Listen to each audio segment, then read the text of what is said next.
deliberate self-exploration starts clearly when we are on a stage of life when we are not in a surviving mode. It seems for me much more ancient. It seems much more within your personality, with your essence, much more related. It's much more about the inside, the inner side. Yeah, let's do this. It is more about inside, while I feel West much more about the outside, the external, the exterior, the context, the cultural, and all those stuff.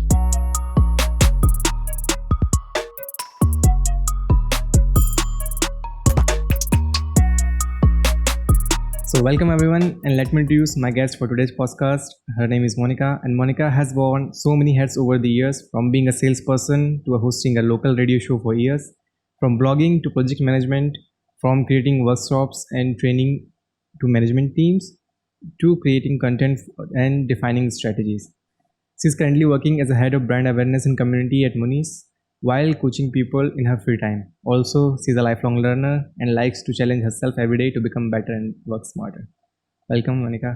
So glad to have you here. Thank you so much for having me here, Ankit. It's really a pleasure, and I'm so excited about our conversation. And for those listening or watching, guys, prepare yourself. Pour a coffee, a cup of tea, or just a glass of water, whatever serves. And yeah, it will be interesting. Interesting. So I'll just start with this self-exploration phase of your life. Actually, I was having this debate or just conversation with Melissa in my past podcast, and we were discussing like when should we start self-exploration? Is there any age? Is there any like you have to be this financially stable, or you have to do something good, like achieve something, then you start self-exploration, or you can start anytime. So how did you started, and how's it going for you? This is such a lovely question. We're going to be speaking for 1 hour, I think. No, I'm joking. First of all, self-exploration, we are starting as human beings since basically we are born. After a couple of months, more or less, this is what scientific people are saying. But deliberate self-exploration starts clearly when we are on a stage of life when we are not in a surviving mode. So basically, there are people saying that we have these stages like survival mode, living mode, and thriving mode. So when we are in the survival mode, these stages are very linked with the way that our brain function basically and how we are responding. So in a survival mode, we are always triggered by those, we are always responding with those to stress and to everything around us by being in those states of fight or flight or freeze. And I am pretty sure that many people are familiar by now already with this state of reaction to stress. So that's a surviving mode. So you can be in the surviving mode when it comes to your financial situation, when it comes to your day-to-day life, when it comes to your relationships, especially in a relation with yourself. When you find yourself reacting to everything, you might say something, and I'm taking it so personally. Well, that might be also a reaction and a sign that you might be in a survival mode. Of course, it's not enough. It can be so much context around it, so that we can't judge just because of this. That's for sure. But if you do the math and add that thing and then that thing and another reaction on the observation mode, you gotta realize, okay, this person is in survival mode. So when you're in survival mode, you can't be aware about others, and everything goes to you, and you feel everything as a threat because you have to survive. Your body's like surviving.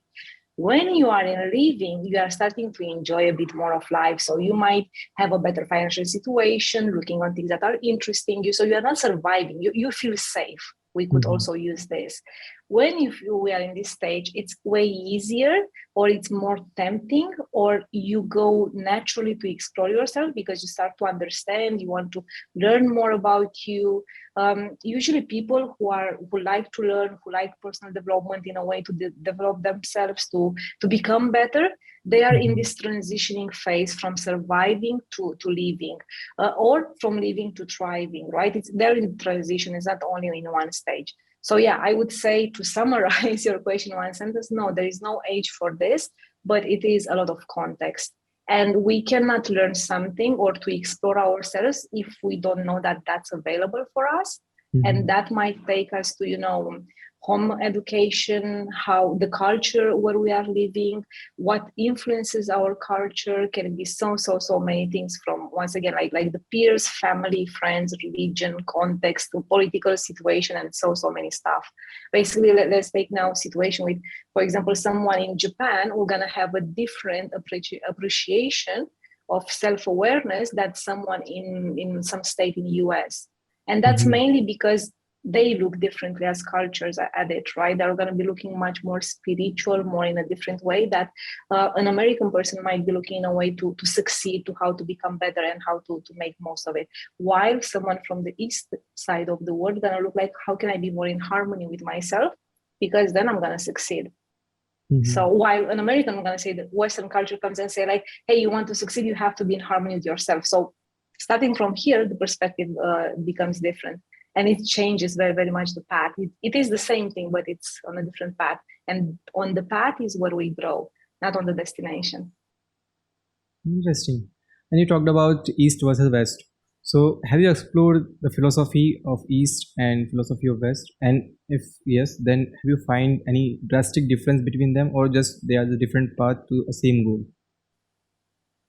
It's a good question. I haven't explored them as a professional path, right, or to collect data and so on, but I am very curious and passionate about everything that comes on the Eastern side, comparing with the Western side. And all this happened because I was born in Romania, which is an Eastern European country, and now I'm living in Portugal, which is a Western European country.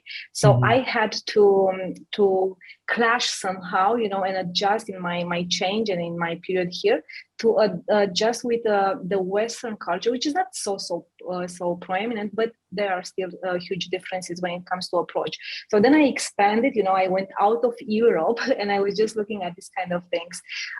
And I think there is a huge difference, I think, and it's pretty clear if we look on a bigger perspective. As I'm not an expert on anything, basically. I'm just an expert at living, I would say, living my own life and under my own rules. But if we look economically speaking as well, we do have different markets and different, like West is very capitalist, while you look at East and you're going to see still some, in some countries we still have communism, as is China, for example, like different ways of money and management and stuff, so on. Also in the business, like we are like culturally, the world is aware about the Japanese business etiquette, which is totally different from the American business etiquette, right? And then you have Europe in the middle. So I think, and I'm not even sure if the goal is the same, because if we speak like it, if we put a word on it and it would be like succeeding or living or, reaching a destination, or just take the word goal, whatever that means, then yeah, it might be the same. But the same word has different meanings for these cultures. So I would say, and I'm tempted to say that East it seems for me much more ancient, it seems much more within your personality, with your essence, much more related. It's much more about the inside, the inner side. Yeah, let's do this. It is more about inside, while I feel West much more about the outside, the external, the exterior, the context, the culture, and all those stuff. So I would, and in this case, when you look at goal can be very different, even if it's goal is the same word written, right? But the meaning, I think, the meaning is what changes. Actually, this is what changed the way that we perceive words, is the meaning that we give to words. For me, let me choose a word, would be, religion. Should I tap into it? Sure. I might look at religion in a way, and you might be looking at it in a different way. And that has to do with our backgrounds, right? I am a Christian Catholic, raised and born from a very Catholic people family, and my grandma go to church every day. That was my childhood. And then I was also supported to explore and to learn different things and read about different cultures, doing lots of studies on it. So I was lucky enough, for many Catholic people, that I was lucky enough to come from such an doctrinated family, but to have at the same time the support and the opening to go and read about different religions. And I have to be very grateful to my teachers that I had on my religion class, because they're always pushing me. And I just go and read, so that I discover different religions And then I discovered that, hey, wait, it's basically more or less, and I don't want to simplify this for now. I mean, don't want to go on the offending side, but it is more or less the same thing. Like just that we have like the process is the same, the purposes are the same. It's just that, for some people, we speak about Jesus. For other people, we speak about Muhammad. So from other people, we're going to be speaking about someone else, and so on and so on. But we still have the essence. And then if you go to Christianism, which is one thing, or Muslim or so on, and then we will go more into the East, let's say, and we have in Tibet, and we have these Buddhist monks. So then you have prayer in one side, and then you have meditation in the other side. And there are still studies, and many people are coming now and saying, in order to explain what is meditation for other people, right? And I think it was Deepak Chopra, I think he was just explaining this at some point in these basic words, like meditation is like praying. So, because many people think that they're against, and if you are one, you can't be the other. So it's all this cognitive distortion that we are all living in. If it's not one, it's the other, the black and white thinking. But no, they are still going together. And then we reach once again, in Western, we call them cognitive distortions, and that they have to go together. It's black and white. It's not always black and white. They have to go together. And then you go in the East, and you're going to have the yin and yang concept, which is for years, for millennia, right? And it's funny for me to see how we have the Western coming and concluding with some of the Eastern things as well. That's my own personal theory on this. So yeah. Interestingly, you mentioned Deepak Chopra, and when I was into science and I was looking, so I can say I am still think myself as an atheist. So it's very difficult for me. So you mentioned about Deepak Chopra, and he's a very interesting chap. A lot of science community is totally opposed to his thoughts and ideologies. I think by profession he's a psychologist or psychotherapist. I'm not sure, but a lot of his, like what he discusses and tries to pair it with science, then scientific community get offended that you're trying to include some woo-woo stuff into science and trying to justify this with your ideologies with this, like our scientific theories. So that's my question is, like you see this constant conflict between science and religion, and I think religion has some essence to it, but slowly it's losing to science. That's my opinion in the way that before, to make my point, before science was very popular, a lot of questions were answered through religion. Let's say, why are we getting this famine? So the gods might be angry, so that might be the reason. Why are we getting the diseases? Like, why are we getting plagues? So certain god is angry, so you might have done something to offend him. So that was the answer provided by religion. Like why is this thunderstorm, or why there's earthquake? So you have this was the answer provided by religion, that some god is angry and you should do these kind of prayers and stuff like that, or be apologetic about your deeds.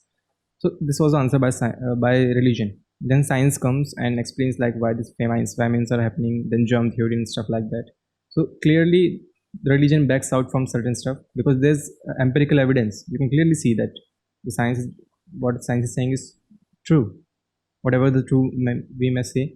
But then it comes to the point where we are exploring consciousness and stuff like that, which is currently in the domain of religion, like soul, or talking about why we are conscious of how we are different from other animals. So it's slightly in the domain of religion, but I'm seeing that with more advent of science, it's gonna, like, their domain will gonna shift.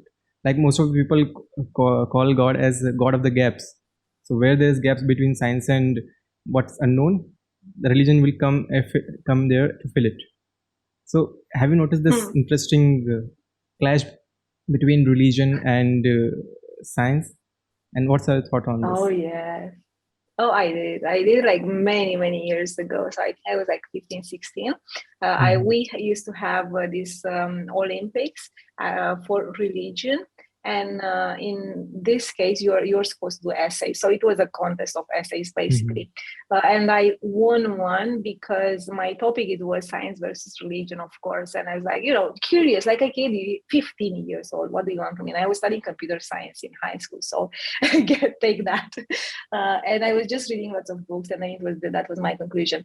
It's funny because what you mentioned, it was also one of my conclusions. I think it was very dramatically me presenting my work and just saying, and the main conclusion for me, it was like, that actually science and religion, they shouldn't be always looking at opposite, because they, for the end user, which is the simple human being, they are complementing each other. So in one case, where science can't answer well because there are still gaps, then religion gonna fill them by default, because it's, if you don't have a fact, you're just gonna believe it. Or if you're gonna just go to look for facts, and then that means you're doing science, so it means that you're on science side. And where the religion has failed or didn't know how to explain, then science was coming with facts and so on.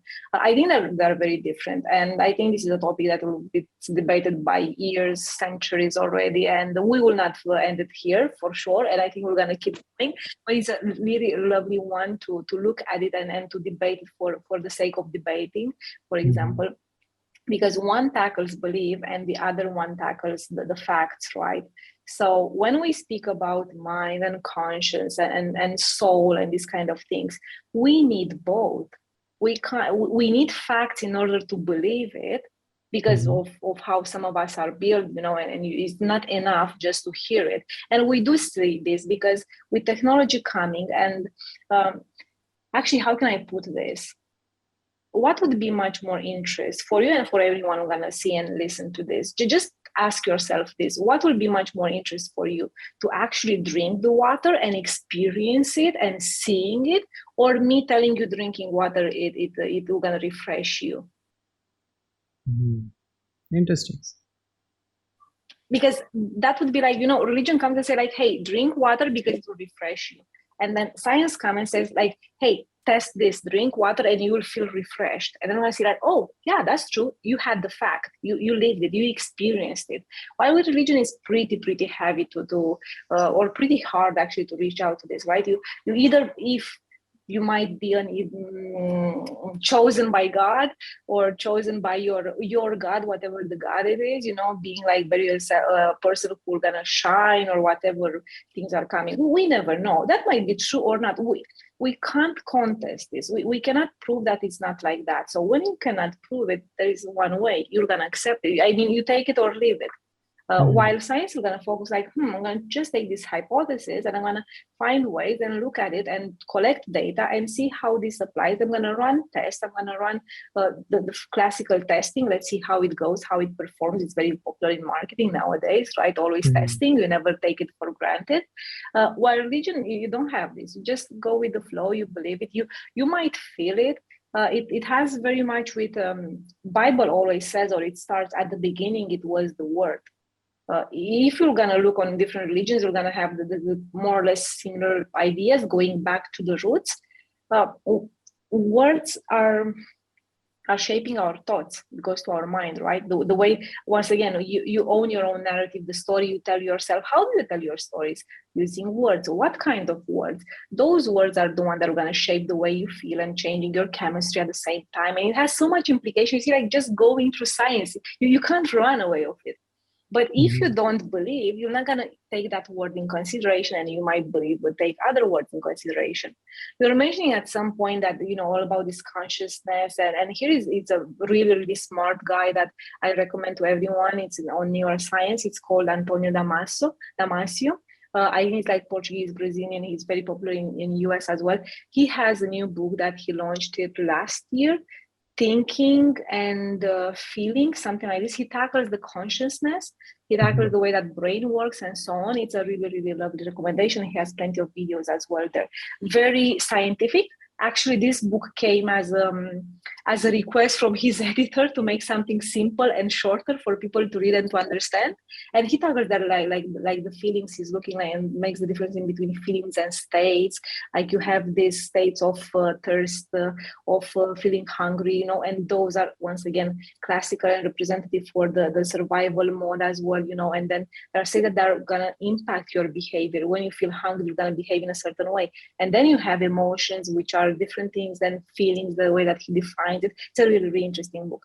But to go back to the animals, because you're saying, right, I like to give this example for with some people when I'm speaking about our brain and how it developed and what I've learned about it from it so far. And I'm always giving some that me and my cat, we share the same brain. Right. So when it comes that old reptilian brain called by others, or system one in Daniel Kahneman book and so on, is that one is about the basics, right? It's related with the survival mode. It's the one that goes into autopilot. It's the one that when you see the bear, you're gonna know what to do. Your body will gonna know what to do, or whatever that you have, whatever you trained yourself for, or your body has its own memory, you're gonna react and gonna jump out in those moments. Hence why it's good to train and trust yourself. But that's a different topic. We'll just reach out there as well. Then we have the limbic one, which driven, it's more related with our emotions and so on. And then we have the newest one, which is the neocortex, this one here in front, which is our thinking one. The cognitive processes are happening here. That my cat doesn't have. It does have the first one. So when she's hungry, you're going to have her reactions as me. Don't want to see me when I'm hungry or starving. But she also has some feelings. At least this is what research is showing in terms of some pet, that they also are able to feel. But she doesn't have the neocortex, right? So basically, I want to jump now on something else, which is more related with people. When my cat gets hurt, I don't know, whatever it happens, she's gonna cut herself by mistake. It's some blood, and it is what it is.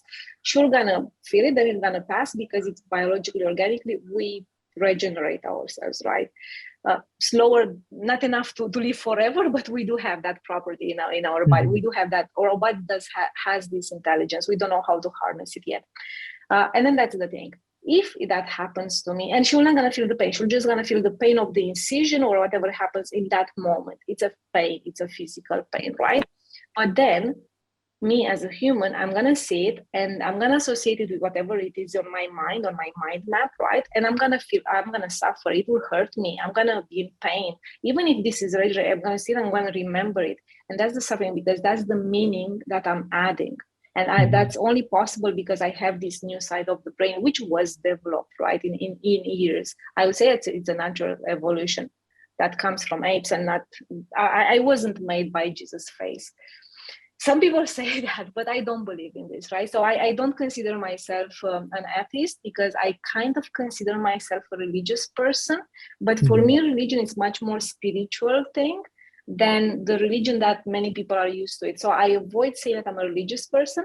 I'm trying to say I'm much more spiritual, but then some other people go into woohoo and voodoo and whatsoever. And also not this. I do believe that there is something, it's a higher force out there. But if that force is a pure energy, proven by a quantum theory, or if that's an energy that, I don't know, a lot of people are speaking when we speak about chakras, and that's exactly our aura, who knows?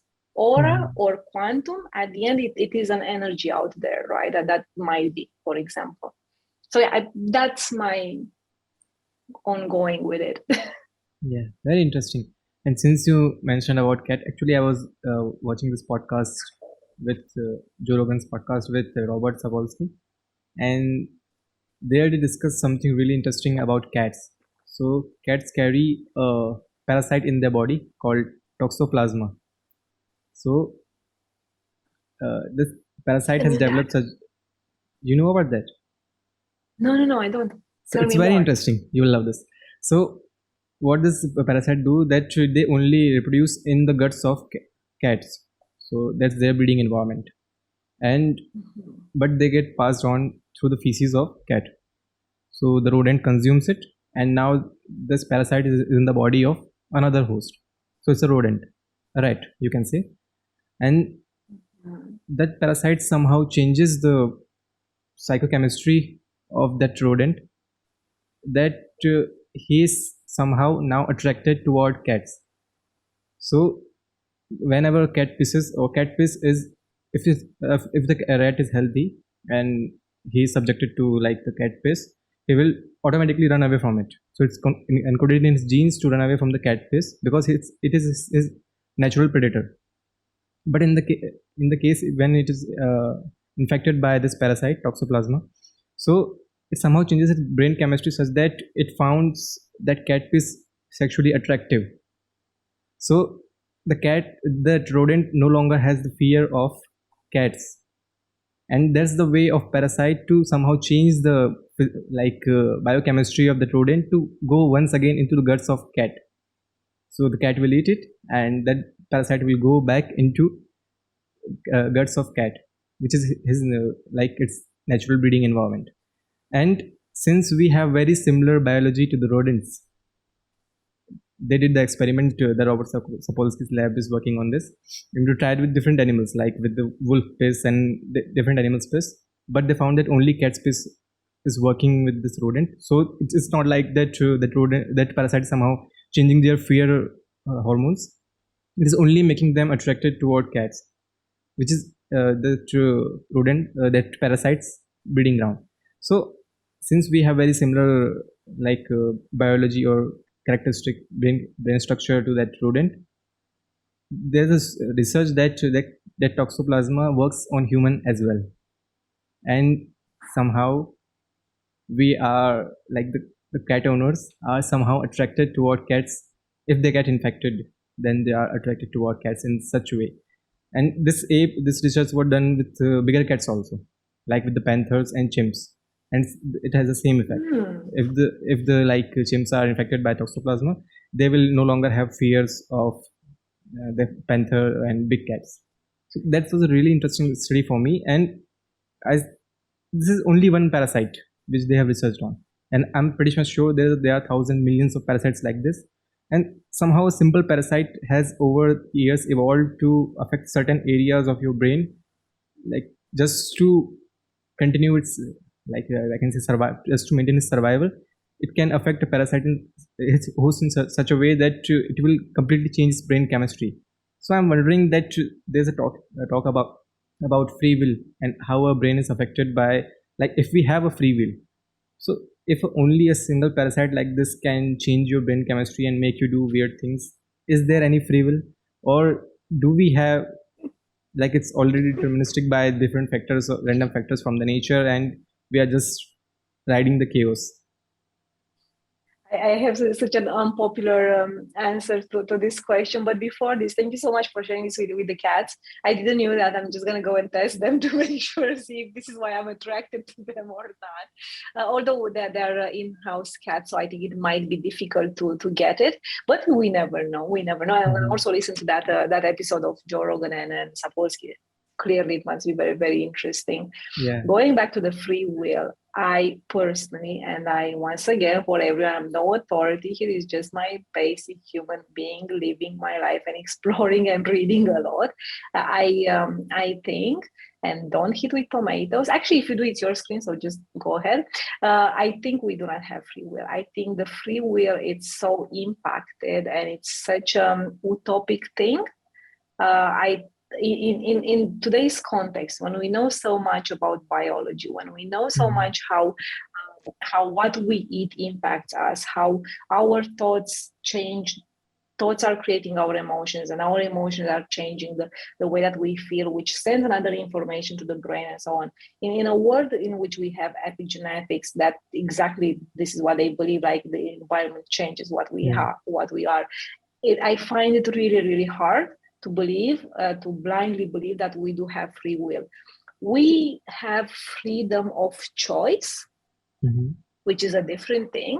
But I think free will, which I don't I don't buy it anymore. Like, maybe, I don't know, in times of Descartes, like 100 years ago, more than 1 century, when philosophers were speaking about this free will, yeah, perhaps it was. I would have believed it. But with everything that I know at this moment, and I just know of not even a person, like 0.00001 of what we have discovered as a species, and how we work and perform, and how we don't even know about our body, how it functions yet 100%. We just make suppositions. We don't know our brain, how it reacts. Hence, we have these conversations of free will, right? Otherwise, we wouldn't have it, I would say. It's really hard to believe it. It's a very, once again, it's a romantic thing to think about, to believe that. And it also, at the same time, I don't want to say that we don't own our decisions, we do not own our choices and so on, but that with free will, it's pretty debatable. And then once again, it depends on the we speaking about it depends very much on the culture where you are living. It depends very much on what freedom means to many people, to the society, and so on. And then is freedom not having rules, or is freedom a state of mind? It's freedom a state of being. What is will at the end of the day? Is can we look at the will by the choice we make, or shall we look at the will what is originated, or from where it comes, what is forming the will? Or should we look at the will as our action, that comes after the decision, right? I mean, there are so many questions, and will can mean so many things. It's so contextual, but the general one, free will, I think we do not have that. We do have freedom of choice, and we have this the way that we choose to react to everything that happens around us. But once again, that is based on the mood that we feel. And I bet everyone, at least one time in their life, they had a similar situation with two different reactions to it. Because in one time you are feeling good about everything, you are happy. The second time you weren't happy. You were, for some reason, you were feeling a bit down, you were feeling sad, something happened, and so on, and you reacted in a different way. You made a different choice. So then it comes, where is the free will if you are influenced by your state of feeling? That's my once again, not a very popular opinion, but at the same time, I want to drag the attention here that this doesn't mean that we do not own our action and we are not responsible for who we are and what we do, because people might think sometimes, I mean, the tendency is always, once again, cognitive distortion, to go to the extremes. It's like, oh, if it's not this, then it's that. This is very popular when we program, when we code, right? If this, that, it's logical. What is coding? It's a series of logical actions that we want to do there. And many brilliant people nowadays are looking how to encode emotion and emotional reactions and natural reactions to AI and so on. It's once again another different topic. But at the end of the day, it's logic. Therefore, if we look at the logic side, it's one thing, and but it's still one side. If then we need to look at things in general in life to make our lives easier, or to reduce the stress that we might feel, or the pressure on ourselves, with many facets, because they are there. They're not changing. The fact that I'm not seeing one side of the story doesn't mean that the side is not there. It means I'm not seeing it. And I think that the theory of strings or something like this in quantum explains better than I am able to verbalize at this moment, with so many opportunities. I think it was back in the days, this movie, What the Bleep Do We Know? It really impacted me. I was really young when it appeared, and I was like, also it made me look more and search more and kind of feed my hunger for knowledge. And I was just thinking, and I keep having that image in my mind with the basketballs falling, but you only see one. But it's the thing with opportunities. I mean, come on, imagine that you are going for a job or for a date or whatever. You make a choice. When you said yes to something, you automatically reject all the other opportunities because you said this yes to this one. So yeah, it goes more or less in here. We're just jumping from one topic to another. We are very famous for this, I would say. Actually, you talked about What the Bleep movie, and I had made a post about, when I was writing science blogs, that why this is complete bullshit. Like, it is not scientific at all, and they are just promoting woo. So I will come back to that if I can find that post. But you were talking about this quantum physics, and I was reading this book called Our Mathematical Universe by Max Steinmark, really brilliant guy. And on the first chapter, it was about how mathematically he proved that the free will is a dream. You cannot have it. Let's say we have neurons in our brain, and they conduct Like the thought is going through, like any action you take, let's say you are motor cortex, and any signal which goes through it between the neurons, there's some electric like electric current or that kind of thing. So it is very small, and just by, I think it was a calcium atom, and when it gets excited, electron is released. So that electron, the releasing of the electron is a very random process, and it's just by quantum superposition. Like electron can be at a different place when, like, electron is not very a solid object. It can be at a very small distances. It can be at multiple places. So he said that there's no certainty that that electron will jump or not, and that single neuron will fire or not. That single neuron decides. Let's say you are driving and you have to take right or left turn. So that single neuron firing will decide whether we will take turn or not, and that single neuron will decide whether there's a car coming from that side and you might get hit by the car. So there's a huge possibility that your action is not determined by yourself. These minute actions. So I really found that case very interesting. Like how mathematically we can argue that free will is a very vague concept, and you cannot have it. And I was reading this very interesting quote by Arthur Schopenhauer when I was reading this. Like, man can will what he wants, but cannot will what he will. It's a really interesting. Like Yes. he can take authority in his actions, but he can never decide what he want, what he's thinking, and what he wants. So that's a very interesting thing for me. Because you mentioned Schopenhauer, he has this book that also impacted me a lot in my teenage. It's called the Journal of Happiness, or something like this. Would be more or less in English. I think I read it in Romanian back in the days. Really, it's a heavy one, but it's a very smart one nowadays. If you already, I don't recommend this for 15 years old or who knows nowadays, but still, I mean, it is a heavy one at the same time, but it's a good one to read, because it speaks a lot about will and about different challenges in those historical times that he lived, and he was influenced by it, right? Because guess what? We are influenced by the times and the context in which we live in. While you were mentioning this thing with the electron, it just made me realize, and then you conclude with this with this quote from Schopenhauer, which is really, really powerful, because yeah, we can decide on the action, but we cannot decide on 100% on what we think and so on.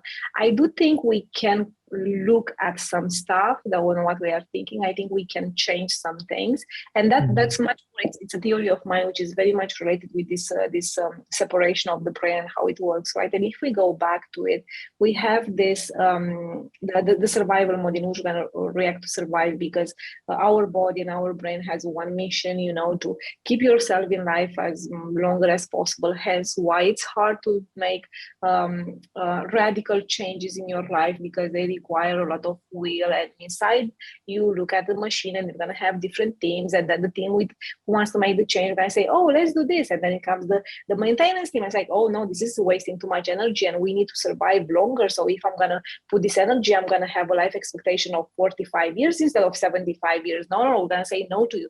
Hence, what does this other team? It goes very agilely and goes and says like, okay, remember, just do small things, and then you break your habit, or change in small habits, so small that as you go into the Atomic Habits book, and then you just go and tie your shoelace before you start running in the next few months. That's how more is how it works. And looking at it from this perspective, then it makes me wonder. We have this automatic thing, right? That once we do something in a repeatedly, then we're going to become an automation, and we're just going to go by itself. And we know that our cells have their own intelligence and information, hence, and an atom has all these electrons and so on, which makes me think, if we train ourselves long enough, or if we just train, let's not take a duration at the moment. In the moment when we put this machine, responsible for surviving on autopilot, and they're coming, it's that intelligence that we're going to push up, right? It's not what you know anymore. Like, your cognitive is just is the first one going. If you want, it just, we lose our consciousness, right? But our body is still there and it can react and lots of other stuff. Or those moments in which you can't remember because your body went into kind of state of self-hypnosis, which is also something that people are studying. It's not discovered yet, or how they're looking, but they're looking to say, how can you trigger? And there are lots of things now. I don't know if you watch Andrew Huberman's podcast. Yeah. He keeps speaking about this app Reverie, which is done by David Siegel as well. It's a very famous psychotherapist, and he comes from a family of psychotherapists. So the guy knows very much what it is. And they have this app with a self therapy, self hypnosis, and it teaches you how to do it. It's quite really interesting. Magical things might happen, but that's another word. Magical. It's dangerous using it closer to science. Going back to the things, once you train your body, and once you do those things, then that I would argue that electron we could predict as much as an electron's movements could be predictable, as we know so far, how it will react. If it will be like this or not, we don't know, but it gives us some prediction. Hence, if we look at training on its own basic definition as sport trainings and performance training, you know that if you do this repeatedly, you're going to achieve that performance. What is performance? And then it's a way of reaction, and it's a behavior. It's a result that you have, and it can be on movements, it can be on anything. So I would say that it is the same approach can be applied on when we are in that state of self-hypnosis, when we are in that state of flight or fight, when we do not think, but we do act, and we act a lot. And as a funny thing, nowadays we might be in those states much more than we think, because to be in flight, or more than takes me back to the beginning, to be in that state of survival means that your body is reacting to a source of stress. And question comes, okay, but what is stress, or what causes you stress? So like thousands of years ago, it would have been a bear, it would have been a wolf, it would have been maybe a fox, or I don't know, something else. Then it might have been people, just a progression, right? And now we are even stressed out by things that we don't know if it happens. It's our anxieties in our head, our scenarios. So you can't touch it, you can't feel it, but you are so goddamn stressed about it. What's that? Oh, tomorrow's interview. But hey, what we're gonna be? It's like, no, tomorrow's interview. So we create our stories in our mind. And stories are related with words. And at the beginning, it was the word. I don't want to say that religion is a story, but it's a very good one. I'm just going to say this. It's a really, really good one. Very powerful. You have the hero journey there. You have the enemies. You have the hope. You have the challenges. You have the punishment. You have everything you need. So, and everything is there. Very interesting. And since you talked about spirituality without religion, I'm reading this book by Sam Harris, like Waking Up, Spirituality Without Religion. And he basically starts with, and I think he basically draws a lot of analogies from Buddhism. So he's going toward a religion and trying to pick apart best of something.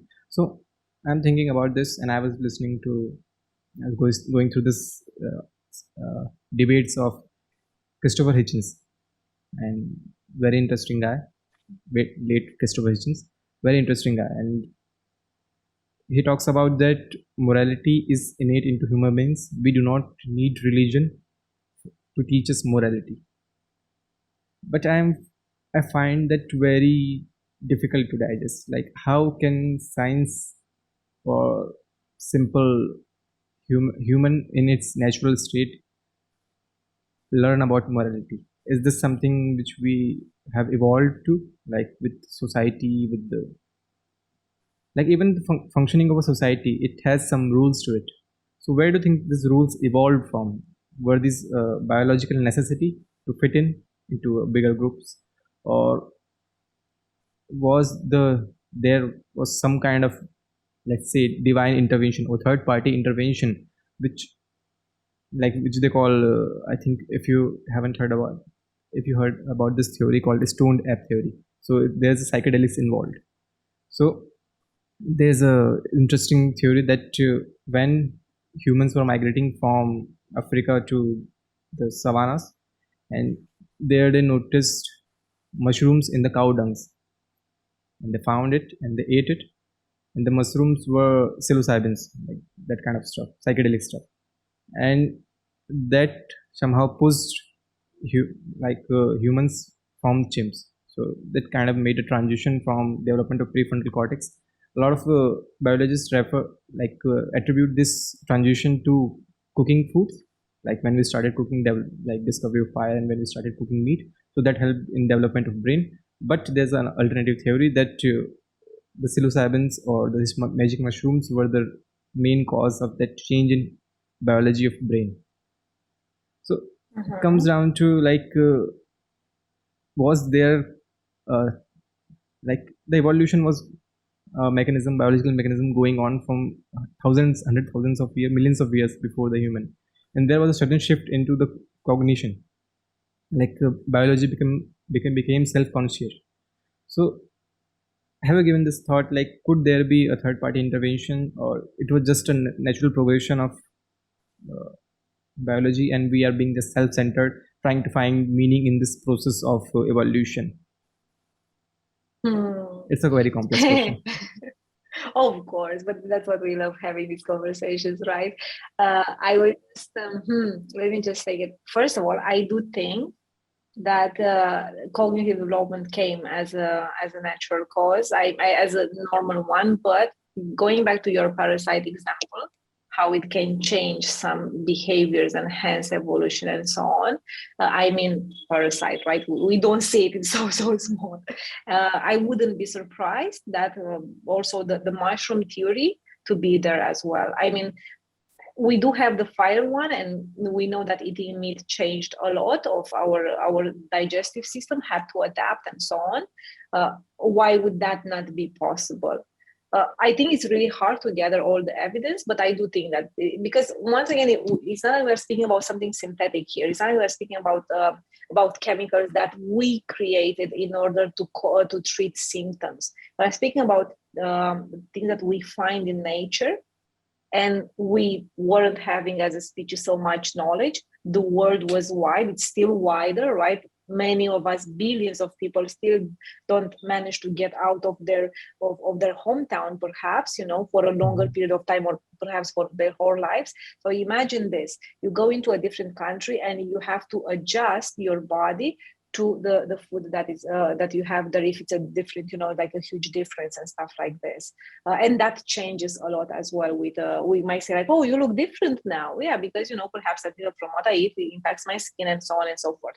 So on a personal note, I will not reject that theory at all.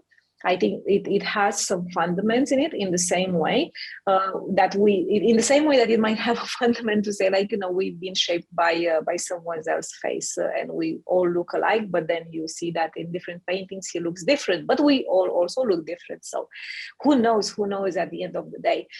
You were mentioning something. I think I forgot my idea about it before because I got very, very, very fired up by this mushroom theory, which is really funny. Oh yeah, what is our brain at the end of the day, or what are we? It was I think a movie or something like this, with this 7 pounds or something like this, that we are 93% chemicals and water and so on, and 7% is that, or 7 grams. Gram is the Gray matter. The chart. The charge of our soul, basically, and that's what goes together with this kind of theories as well. Really, really very romantic and funny to put in movies. But it comes to this: we are a conjunction of chemicals at the end of the day, and chemical reaction, and that's not a bad thing. Just because people are associating chemicals with pills and with something that is made in a laboratory doesn't mean that that's all it is. Like chemistry was existing way before science. I mean, look at plants. We have photosynthesis. We have so many processes that show life and growth and has nothing to do with the human interaction before. And those are chemical reactions and chemical processes. But once again, the way that we look at things and the way that we define words, it comes from here.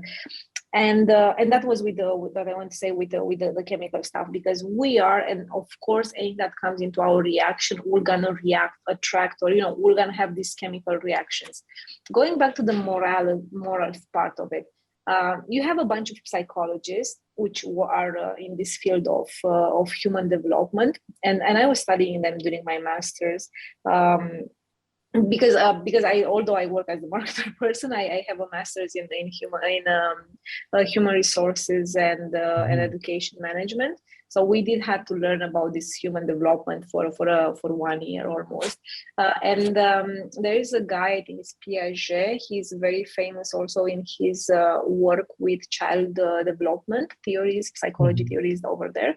And I think, if I'm not wrong, it's him who says that the because he has these stages of development, and he includes the moral ones, which would be somewhere in between 7 and 11 years old. Somewhere they assume to change, or at least in the 80s, 60s, when he was writing these books, he was saying that would be the stage when we as individual in that childhood phase, we start to develop moral consciousness, not consciousness, but the moral abilities.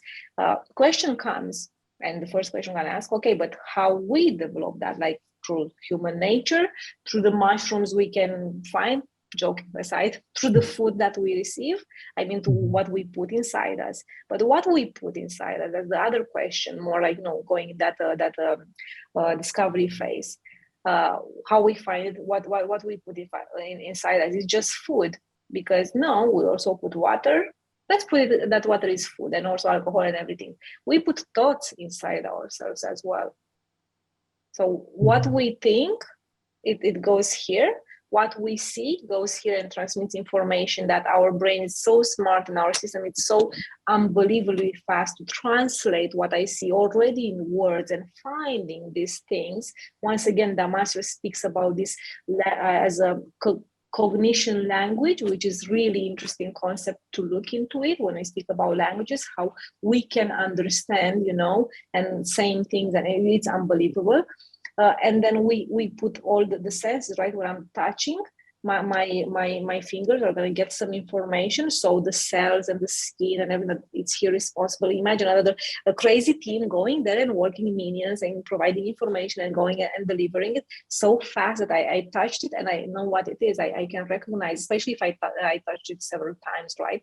I touch and I discover that this is ice, or this is wood, or this is plastic or glass, and so on. I have that information.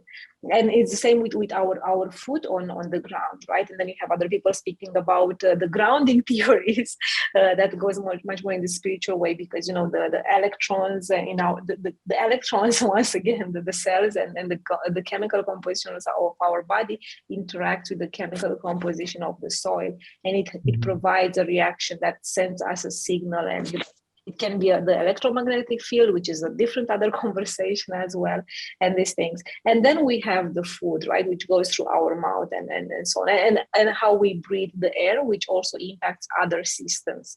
Our body has 13 systems, if I'm not wrong. 13 systems, not pieces, systems, and each of the system it's focused in, it's connected with so many things. Therefore, all this impacts us and influence us. And we speak about morality. Morality, it's a concept. Once again, it's tied to cognition, and it is influenced, therefore, by our environment, our family, our culture. Our family is also a chain of influence from their own behavior, their own culture, in those times of our parents, our grandparents, and so on, which had different rules perhaps and different other information. So when we develop that morality system, it's the definition between what's good and what's bad. If I'm gonna ask you, how do we define the bad? You're gonna say to me, actually, no, how do we define the bad? How do you know that something is bad? It's very subjective. I know. Just go for one tiny example. It will do the trick. What is bad? Let's say killing someone. But that's a very debated Say topic. it. I'm just gonna say Mhm. killing some type of violence is celebrated and some type Okay. of violence is punished. So where does like how do we? I don't think the biology morality can be defined biologically because Hold your thought. Hold your thought there. Let me just Mhm. help you for the sake of the example. Crossing on the red light, is it a good thing or it's a bad thing? Judging for me, it's not good or not bad. It's just for convenience. I can jump light if I want. Okay, but we're gonna assume that the majority of the people think that you can't cross on the red light because it puts you in danger and because that's a norm, a set of rules. So Mhm. that's what impacts and influence that moral behavior or moral development in a child, right? Those rules that we're gonna find. How were those rules coming up? Well, ideally, in most of the cases, are there to protect us. We have all those rules and laws. They are there meant to help and to protect us. Of course, there is always, because we are humans, prone to err and prone to be selfish and subjective and to make rules for ourselves. And we that's very common in politics. We're not going to go into that.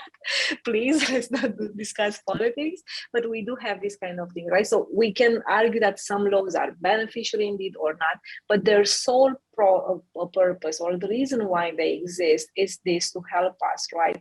To protect us from different dangers, sometimes even from ourselves. If we go back into the history, and because I'm a Christian, it's easier for me to make this reference, but we have those 10 commandments, right? Mhm. Nowadays we have so many law sections, but that's the origin. uh, my opinion here is on this, that we could have easily stick with those 10 ones if we would literally respect them, but we aren't as human beings. So hey, I'm gonna just jump, if no car is coming, it's red, I'm gonna just jump, and don't take it personally, please. But No. then someone else can die because of this, because it happens, right? It's not a Mhm. 100% proof, otherwise we wouldn't have that rule. And because someone dies, I'm gonna have someone to surveil and maybe put a camera there, like, let's see and punish those who are jumping, even if it's red. Let's give them a fine. Mhm. And then I'm gonna just go like, come on, I just close, it's just a fine. Yes, but because, and why is this? Because we are looking on us. It's just me. I just did it once. But those but you are one, and we are billions on this planet, and not to mention then unconsciously it can be really different, right? So we have this tendency of being subjective in our own actions, and it blurs us on the or it fades away all the objectivity when it comes to look on the consequences of some of our actions. So as the classical example, if something happens to, I don't know, if it's your someone dear to you, family member or someone does something and say, oh come on, he wasn't pretty aware of this, he was young, whatever, and so on. If there's a case that you are seeing it at the television, on TV or internet, you're going to say like, hell, how come he wasn't aware about this? How come you couldn't think about it? And why is that? Because we have this tendency, right, to be much more subjective when it comes to our own. Mhm. Back to morality. uh, how can we do it then? It will always be subjective, it will always be propagated based on, it will just be a repetition of what we have learned, then add some extra layers, and then it's a snowball effect, right? And it Mhm. comes, and then the child is gonna have some rules, gonna follow. It's always easier to define the bad than the good, and that's a different problem of our society, and hence we have now these rewards and trying to see how can we reward ourselves and our people and so on. But it's still ongoing, because then it goes into creating that addiction of rewarding, right? And then we end up scrolling social media for hours because we have this right away reward that we are looking after, and this kind of thing. So yeah, once again, I went from something else to the other, but that would be about the moral thing. Now, if you want to come back to your thought about biology and how biologically could this impact, we can take it from there as well. Up to you. I was just saying that through the discussion, I've concurred that it cannot be biological. Morality because I think morality is there for the functioning of society, like a healthy functioning of society. So it's a construct by people like me and you, so that we can have Construct a of the fair. mind. Yeah. So yeah, that's interesting Hmm. thing with the religion. Like whenever someone discards religion, then comes like how would you operate a society without religion, without the fear of, let's say, God. Love it. You put it very, very well. So there is people, right, saying, and by these people I mean each of us at some point, but we all know that the best motivator is fear, and then you have this. Hmm, mm, these military leaders from the past, and I'm speaking here about right, really, really ancient people from Roman Empire, or if we want to focus on Sun Tzu and all these rules, and then they are coming as like you have to be, harsh, and you have to be emotionless and these kind of things to lead. And if we look at Alexander the Great, he had that great army of 300 people, which are all on opium to not feel the pain. Of course, I can't prove this. I wasn't there, but that's also one of the theories which is not known, and it kind of makes sense. Otherwise, how could you handle so much pain and to keep going and so on? When you look at this, they're gonna just come and say to you that fear. You have to put fear in the people, and it also it's logical if we think about it, right? Like when you are afraid, uh, let's all look at COVID. What happened? Like when you are scared and you are afraid, when you do not know, should I go out on the door? Should I touch this? Should I do this? What should I do? You are the most easy to be manipulated, because that Mhm. doesn't.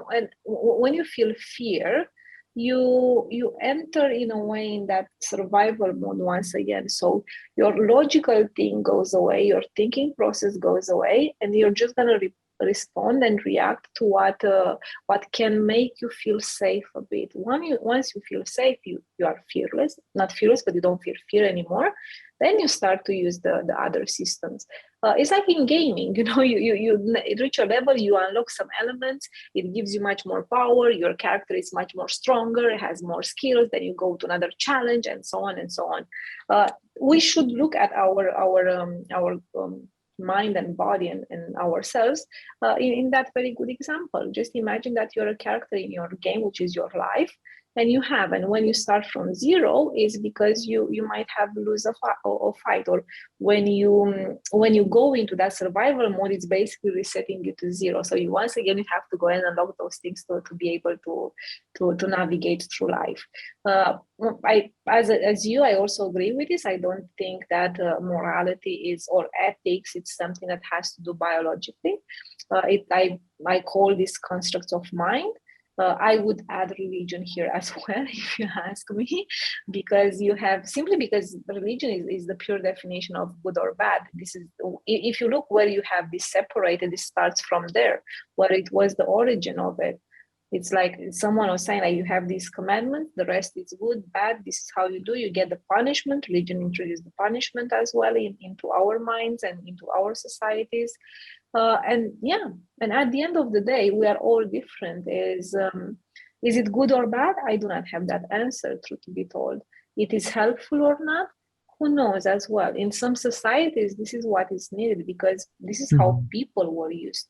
It's easy for us to see it from the outside than when we are inside of it. So let me just give you here a personal example. So it's like 2015-16. I was like here in Portugal as an Erasmus student, studying here, doing my master's on a semester abroad, and I was in Porto. So for those who don't know Porto has it's surrounded by a river as well. So once you go on the other side of the river, it's not anymore the city; it's a different city.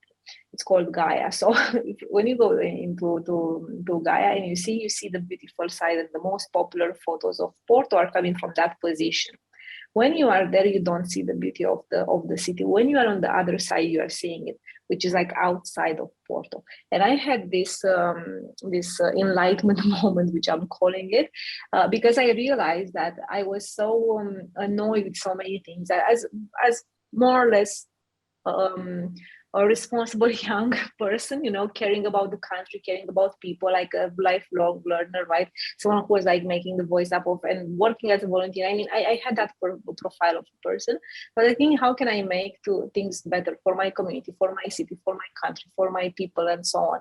And that was the moment when I realized that in my case, I can't do it anymore from inside. I will help more from the outside.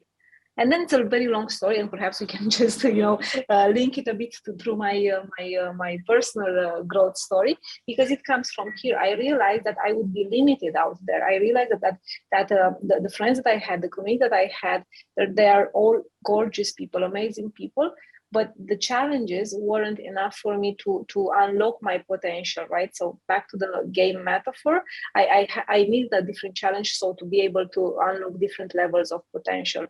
So when I realized that, I just got, okay, wow. But I wouldn't have had that perspective if I wouldn't be on the other side. So I think it's the same with religion. Those as us who are either atheists or who have different perspectives, look at religion with different lenses, comparing with those who are inside of the thing, we have a different perspective, but those people, they don't. So how do you do, how in a way, you have an opinion and you are entitled to have it. They have their own opinion. We might believe that they aren't entirely true to that opinion because they didn't saw something else, but they need to see something else. So if we go and I go to that group and say, like, hey, this guy is a fake, or it's a fraud, or whatever, don't believe him, and so on. In that group of people's mind, they're going to be looking at me as the next guru of them, because that's how they are used to it. They don't have the experience, that they weren't being freed up of the situation. So it's one thing, like, we will be looking in a different way, right? I will be looking and saying, like, hey, I'm going to just be doing this for you, I'm going to help them, oh, amazing, I'm opening their eyes. But they're going to be looking like, oh, she's the one, she freed up us. But you are not entirely free. You are free when you go away, you go out of the room, and you choose to come back. That I would say that, when it comes to this kind of topics of religion mainly, and then once again, right? So it's way easy to control. It's a harsh word, but that's true. Through belief and religion, like what we believe in is what we give control over it, right? It's giving the control. I believe that you, Ankit, should be like this, and if you are like this, meeting my expectations, then it's okay. If you are not, I'm gonna be feeling deceived. I'm gonna be feeling sad, and so on. So, like, why aren't you like this? But actually, I'm just feeling like this because I gave you this power, because I put you on that stage, right? If I would have control on myself, I would say, like, oh, I wasn't expecting this from you. Okay, this is who you are. But I wouldn't be feeling bad, deceived, and sad, right? I won't only feel this because I gave you that power, because I put you in that stage. And many people, this is what happens with religion and with leaders usually. We put them on one stage and we completely forgot about them being humans as well. And that's a different conversation. We take everything as granted. We do not contest. We don't think. We believe blindly. And then they have control of it, all over it. and when you have control, then you have the fear, and you can have everything. Actually, I mean, you have control. Very interesting, Angel. And since you were talked about coming from the outside, so I think I'm on the similar journey. So I started with the science, and through the science I went into astrophysics and generally the universe. So I was on this path to figure out, like, there's so much stuff around us, like, to assume that in this solar system, in this Milky Way galaxy, there are billions of galaxies and the billions of stars and billions of solar systems and stuff like that. There's a tiny planet very insignificant planet, and there we are. Then suddenly the nihilism creeps in. I think it's anyone who's going through science, nihilism is in the next door. You'll just have to open more doors, and nihilism will meet you there. It's there to tell you that if there's so much to explore, then why anything matters? Then you look for meaning. There's a search for meaning, like there's an interesting book by Viktor Frankl, like Man's Search of Meaning, and so generally comes to you like, then why am I, like, why am I here? Who am I? And why is everything here? Then you suddenly go into this journey, and so like as I said, I call myself as atheist, but I would like to say that I don't want to hold myself into any labels, because I want to explore everything. And if the answers come through any religion, then I'm pretty much sure to just, so when you come through the outside, you have this skepticism. You are there, you will not believe anything unless you experience by yourself, or if you just Do you? explore. Do you actually Yeah, have the skepticism, I'm thinking? Or yeah. you're just more trained in critical thinking and you're gonna, you'll want to have things confirmed in a way, to make sense to you. It's really important to emphasize on to you, to make sense to you Mhm. and to your knowledge and with your experience so far. There's a very interesting thing about faith. Like a lot of people say that faith is part of religion, but somehow the faith is inside science also. That you have faith in the rationality of universe. You suppose you have faith that the laws of universe are same everywhere. This is a very generous, we can say, assumption of science, that laws of universe, that the nature is rational. Like, so this is, I think there's Hmm. some faith into this, to assume that the laws of science would work everywhere else like they are working in this place, because we currently don't have means to test it every place else. So there has to be faith into rationality of science and stuff like that. So have you given it a thought, like faith is also part of science?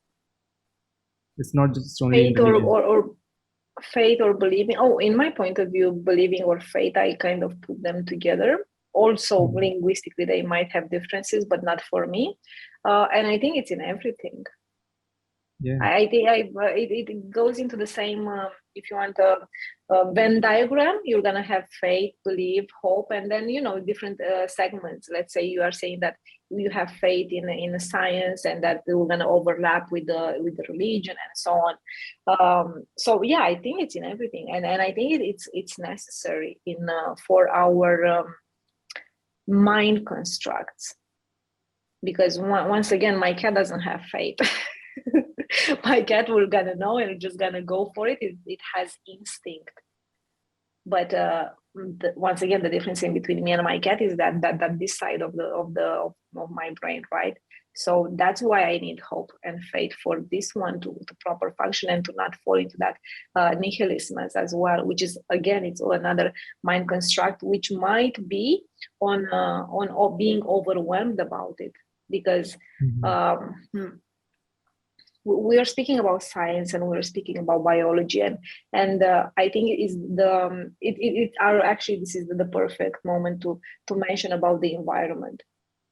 When you in computer science, you have this development environment, right, where you test and you go and so on. So you have it's delimited. This is what I want to reach out, and it has a certain set of conditions that have to be met in order to go outside and to be live. In biology, for a plant to grow, it has to have these certain conditions, right? Like for a seed to grow, sun, earth, and whatever it comes. We do need certain conditions in order to grow. Baby animals, the same thing. So it is an environment that it comes there, and which is really, really extremely needed. When we go above it, or when that environment is not there, or when we outgrew the environment, that's the moment when you feel lost.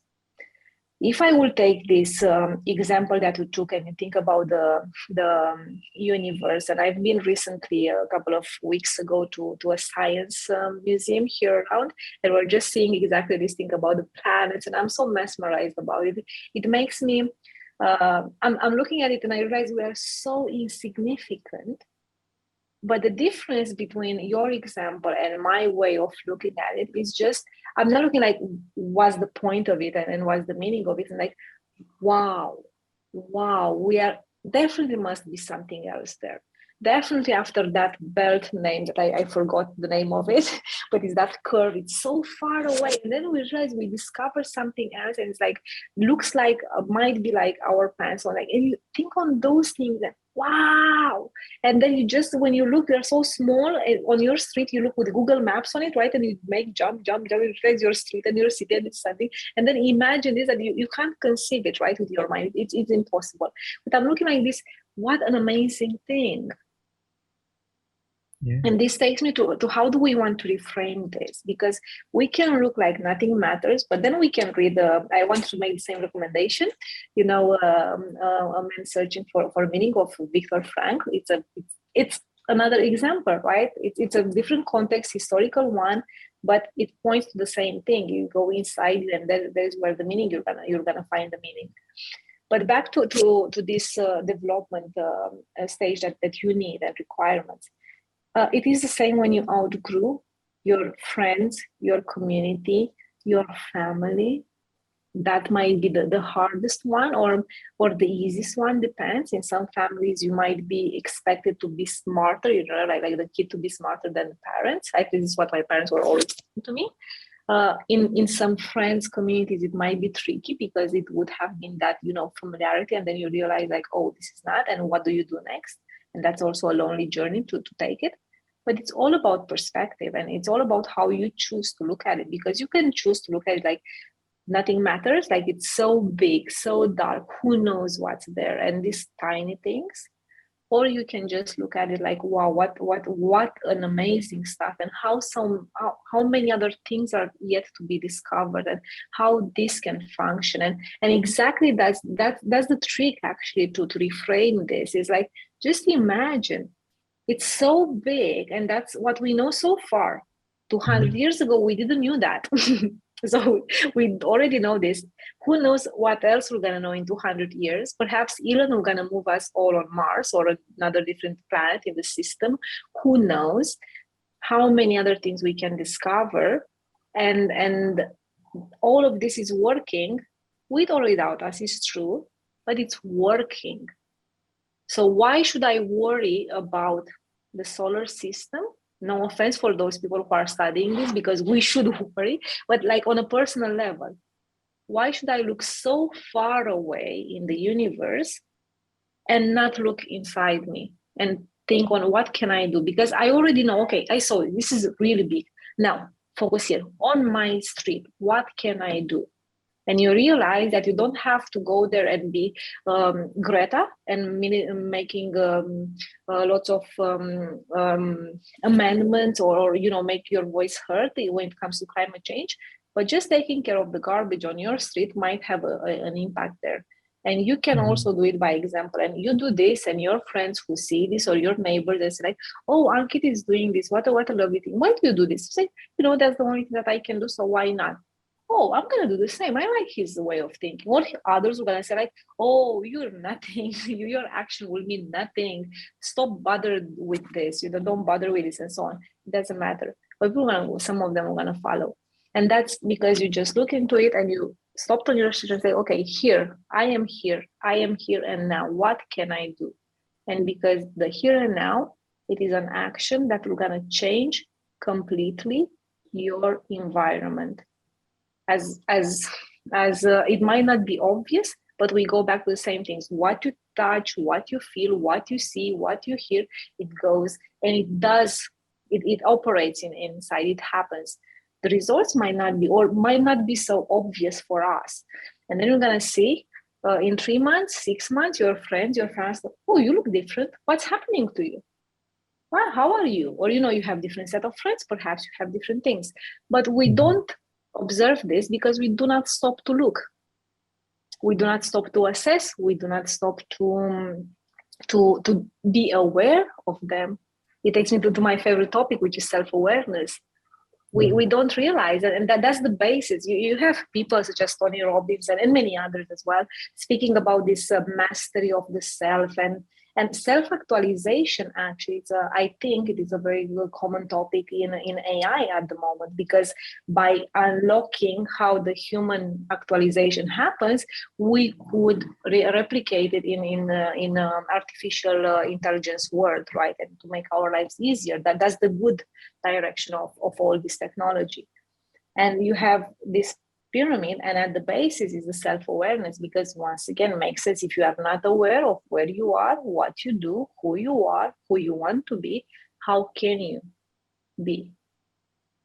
Yeah. And it takes we were speaking in the past about I am and the difference in between feelings and how do we feel and how we identify an identity and so on. I think self-awareness is the basis of it. And then you start with this, you start to be aware, then you're going to discover yourself. Being aware of what you like and what you dislike. And there are so many people out there who fail, or they don't even know that a simple exercise as the one of listing what you like and what you dislike can have such a huge impact if they only look at it and if they dedicate the time to it, right? It has these conditions necessary for the environment to develop, right? Just write down 5 things that you don't like, 5 things that you like, and then look at your daily life and see how many things of those from that list you are facing on a daily basis. If you don't like for people to I don't know, be snappy with you, see if that happens. If it doesn't happen, amazing. If it happens, ask yourself, why is that? Why am I allowing to this happen? I'm not in the right place. I need to move. Right place being your team, your office, your family, your everything. Of course, each of them comes with a degree of easiness or hardness, right, in order to do it. But it comes from there. And now going back to this nihilism, when you are self-aware, you will not gonna suffer from nihilism. You're gonna be able to look at it as a concept to consider. You'll be much more objective about it. Yeah. That's my 2 cents on it. Interesting. I want to go deeper on this I, and I'm very interested in this concept of I. Let's suppose we have our senses, and they are just like tools for us to, I think, observe the reality. I'm not sure that we can say it's observing, or even if to just learning. To look outside, and I would use learning.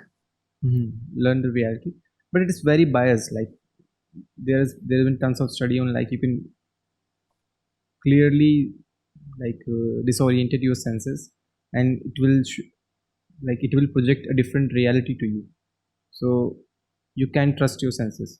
So that's a layer we peeled off. Then comes, if the senses cannot be trusted, can we trust the reality which is being portrayed by these senses?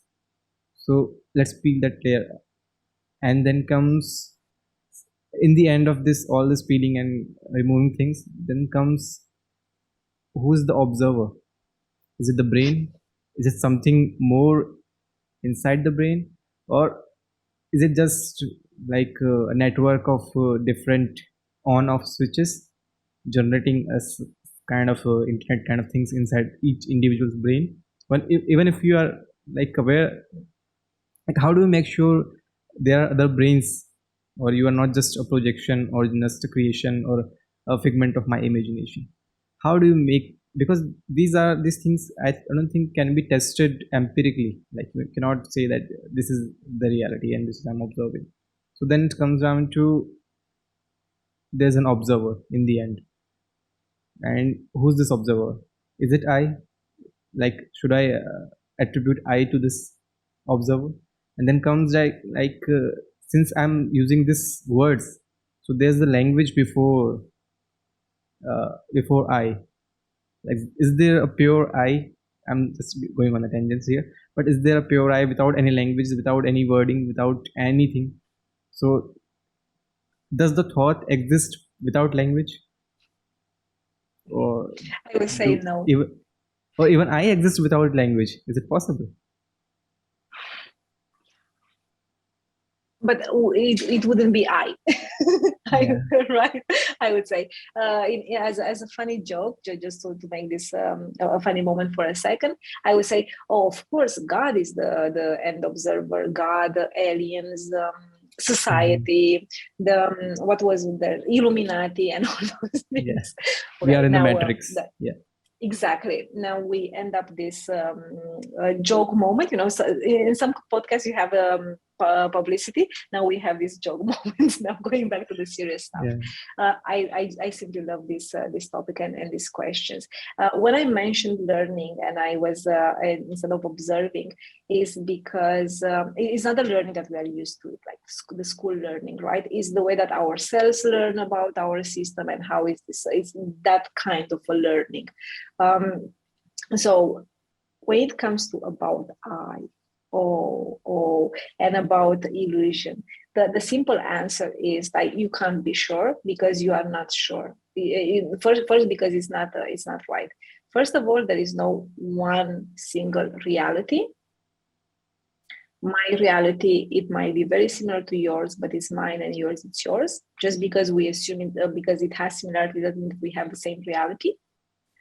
That's one thing, and it is in particular or mainly just because of the way that we perceive things. And you have people in this other area of not quite science, I would say, or at least it might be. Some people consider science, others not. It's more related to the neuro-linguistic uh, psychology, let's call it. Yeah, it's NLP, also very popular. Which their principle comes exactly from this. One of the principles of NLP is exactly this one, that that there is no reality, that everything it's a projection, and it's the way that we are doing it. And to be more as like successful or to succeed or to be a great is to make sure that your communication, your message is well received. So what I want to tell you, I'm making sure that you are understanding what I want to tell you, and I am considering that you, and I'm from the beginning, I'm saying like, okay, Ankit doesn't have the same background as me, so we know that we are different with a good intention. So I'm gonna just make sure that I explain things, and I will not assume. I will not be speaking, oh, that moment in that day and so on. This is a vague language and it's not clear, and it's also totally unhelpful, and it happens in many organizational structures. So you have employees who don't know what their boss wants, that you have that report. What report? Anyway, going back to this. So first of all, we do not own this. Like, it's what I am. It is. Can you trust it in this context? No. Question comes: why do you want to trust it? Why do you need to trust it? Why trusting it is so important? Because you can what you can trust. It's not about this being a phone. Let's say, okay, this is a phone, but it's an example. I'm not trusting that this is a phone. What I'm trusting is my process, that based on the conditions that I have, I learned that this is a phone. It might be a remote control, but what I trust, it's how I process that information. I trust my brain, my cells. The brain is an organ; it's not defining. It cannot function without other stuff as well. So it's highly dependent. We are a system. We can't. If I cut my hand, that doesn't work anymore. But the rest of the body is working because it's just a component of myself. But it's not. And then there are other people discussing and debating nowadays, like, is the hand just me, or what am I if I cut my hand? Are you still yourself, and so on? And then really interesting stuff to listen around it, and very very good as well, pleasant to Yeah. invite us to think about and to imagine and to put our brain to work. So yeah, that's one thing with the brain. You cannot literally trust everything, but you trust the process of it, and that's the exercise that helps you understanding, being aware that you have that layer of bias within yourself, of perception. And it is because this is how you touched it. If I touch this for the first time as a glass and never ever before touched it, I wouldn't recognize it as a glass unless you come and say, this is glass. I'm touching, okay, this is how it feels when you touch glass. Oh, this is how it feels when you touch, rubber, anti-stress. This is how it feels when you touch fabric. It goes like this. If I don't have knowledge about it, for me, it might be something different, But I trust that the touching process is what I'm trusting. And then the rest is, I can't be for sure. I cannot know for sure. Because I can have a very larger perspective on it. If you are a science person who studies materials, you're going to come and say, this is actually is not glass. This has these particles of this and this and this, and then hence it comes the terminology, right? And this is how we sure what we know. But yeah, this is how I will go. Now, when it comes to I is I. I can be a girl or I can be a man nowadays. I can choose what I want to be. I can be wearing a dress. I can be happy. I can be sad. I can be a mother. I can be a wife. I can be a sister, a professional, a specialist, a talker, a guest. I can be whatever, right? It is. I as I is this system that we are, which has a body, which has a consciousness because of the mind, and which has a soul about we don't know much. We don't know if it's actually a soul. Perhaps the soul is just the energy reactions of our chemical composition. And some people are saying it as our aura. Very interesting. We can exist. Can we know for sure that it goes back to, because you're mentioning Schopenhauer, let's go back to another philosopher, which is Kant. And he was asking, is this material, right? He speaks a lot about the material of the things. Is this actually a table, or it's what I been educated and taught to recognize as a table? Bam, bam. So how do we know this for sure? Just because we learned it and that's what we've been. So we kind of created our world.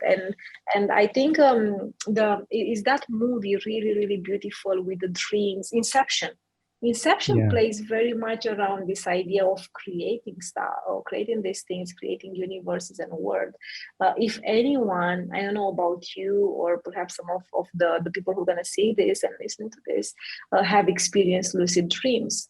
It happened to me to be awake or to realize, being conscious that I'm dreaming, and then just try to continue my dream and stuff like this. The question comes, if we have that capacity, which is clearly not fully expressed, who knows? Just because we are not aware or we don't have the facts, it doesn't mean that it doesn't exist. And it takes back to the initial conversation, right? With religion and God and everything. What do we know? If just we can't, you can say about something that it doesn't exist if you know how to prove it. If you can prove it, if you can't prove it, it's exactly the same. It exists or not, it has an equal thing. So then what if we will, who knows, in different dimensions, right? Because we in the dimensions that we see these things. But what if we would be, this was another movie that was tackling this dimension stuff. It's really also interesting. I love science fiction books sometimes just because of this, to read them sometimes. I love them all the time because it invites to exploration, to explore stuff and to think, what if? It's something that it looks so unimaginable, so unbelievable, but that's because of me. That's because if you're going to show me some, because you said astrophysics, right? So if you're going to tell me some things that are for me, it's like, wow, I didn't believe that. I couldn't believe that this could be possible just because I am not there, right? I wasn't into it. I wasn't, and we cannot know everything. We once again, we have a limited capacity. But let's go with this dystopian view. What if in the end we're all part of the eye of Sauron who is watching us, and we are just Mhm. all of us there. And actually we are just tiny synapses as our neurons have, and then it has different shapes. Like, who knows? It's a very, very weird image to have, but is it possible? You would say no. Can you prove that it's not possible? No. Then it might be possible. It goes into this thing. And now going back to the most the more serious scenario. I is Today is one thing, tomorrow could be something else. It is just I. It's a joint of everything that we have. It's a combination of our thoughts about our chemicals, about our physical body, about the learning that we have from the environment. It's about cognition, of course, because that's how we translate. You're mentioning, is there a different language? It is indeed. Mhm. Which is the language? Have no clue, literally. But we have scientific people as this neuroscience, Antonio Damasio, who speaks about the language of cognition, Mhm. which is basically, in his point of view and in his expertise, is the language that translates the information that we are getting right through all our senses into our brains and electronic impulses and all this. Is there another language besides this one? Might be. Once again, what is language? It's just words. Ourselves Mhm. is language a way of communication? Because then communication can happen in so many other ways. Morse code, for example, is Morse code a language? It depends who you ask. Interesting. Is the pictures that we found, the visuals, like in the prehistorical times, and like the oldest one. Should we consider those languages? Why not? Emojis nowadays. Yeah. Who knows what's next? So yeah. Ah, very intense conversation. Yeah, and I will go into this thought experiment since we are going into this, like, slowly technology is evolving into virtual reality, and someday we might be virtual reality might be so evolved that we cannot distinguish between reality and virtual reality. So that's the thought experiment. What is the proof that you are not already in a simulation, or you are not already in a virtual reality, or you are not already playing the game, and when you die your friend will wake you up and ask you how was the game. So Good this is the thought question. experiment. Really interesting for me. Just give We it a thought. we we, we don't. Yeah, and we'll have to I deal with don't it. think we can. We can. I mean the. But this is very, very, how can I say, dangerous way of saying it. But it's, just give it a try. See if you die, if you actually die. But it's a joke for everyone listening here. We won't know for sure. It Mhm. goes back to it, and I'm from time to time, I like to challenge myself and thinking, what if, Monica, this wasn't right? Because many people have the tendency to say, no, it's real because I feel it. Oh, really? Yeah. But then we just, at least now in our conversation, we just conclude how our feelings are also can be impacted, and we don't know for sure if what we feel is what we feel. So Mhm. this is a very, very matrix feeling to have feeling. Funny thing, we do not know for sure. But then it comes something else, which is still not fully explored. Uh, we feel it, but we feel it in our gut, and real or not, we do not know. But that's not the Mhm. point of it. Now, this is a Yeah. very good thought experiment, but we go back to it. What is thought? It's a logical thing, right? It's word and so on. Uh, but when you go into yourself and go to explore, we end up with the meaning, and we realize that it's what it means to us. So once again, the same thought or the same word might have a definition by the dictionary, depending on which one you are looking at. But at the same time, it will feel different because it's about what it means to us. And that's what triggers the emotions, and that's what triggers the changes, and that's why my reality is different than yours. That's why we might be in a similar place or in this exactly same place, eating the same exactly food, and we will have different tastes of it because it's us interacting with that. So we are altering the result. That's why we might be in the same on the same beach, looking at the same sea under the same sun. You might feel thrilled. I might feel sad.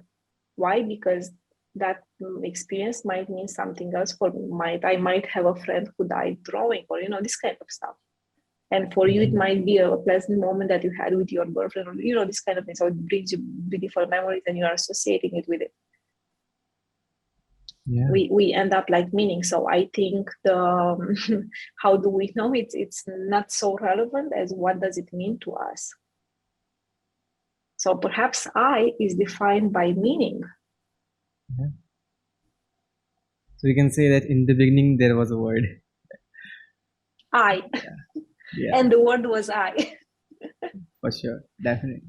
How would that Wow, what an interesting conversation. Wow. be? I'm going to think a lot about this, and I hope anyone who's watching will go on some thought experiment and give it a thought, because it's a very interesting thing to do.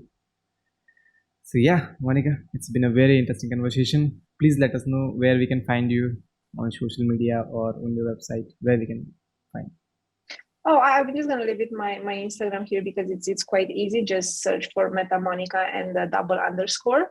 Otherwise, it's easy. And also my website metamonica.com. It's still not updated, but guys, I'm gonna just do my best. Bear with me. As you can see, I'm busy with so many food for thought exercises and stuff like this. It was indeed a really lovely conversation. Thank you so much, Ankit, for inviting me here.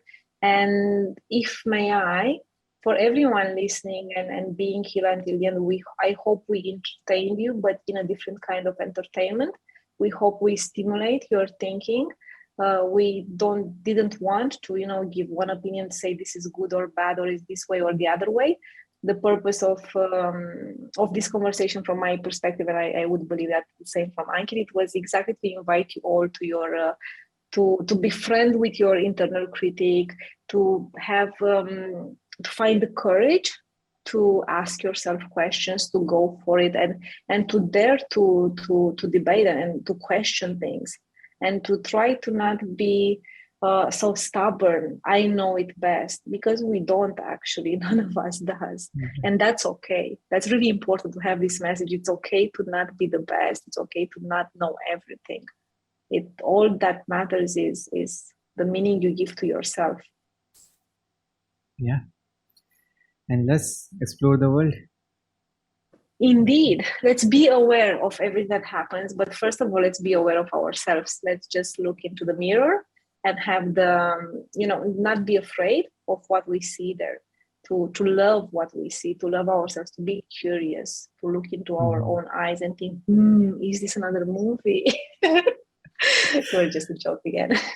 Yeah, interesting. So yeah, all the links will be in the description. So please reach out. She has a very interesting blog, and I'm sure you will find very interesting things there. So thanks a lot.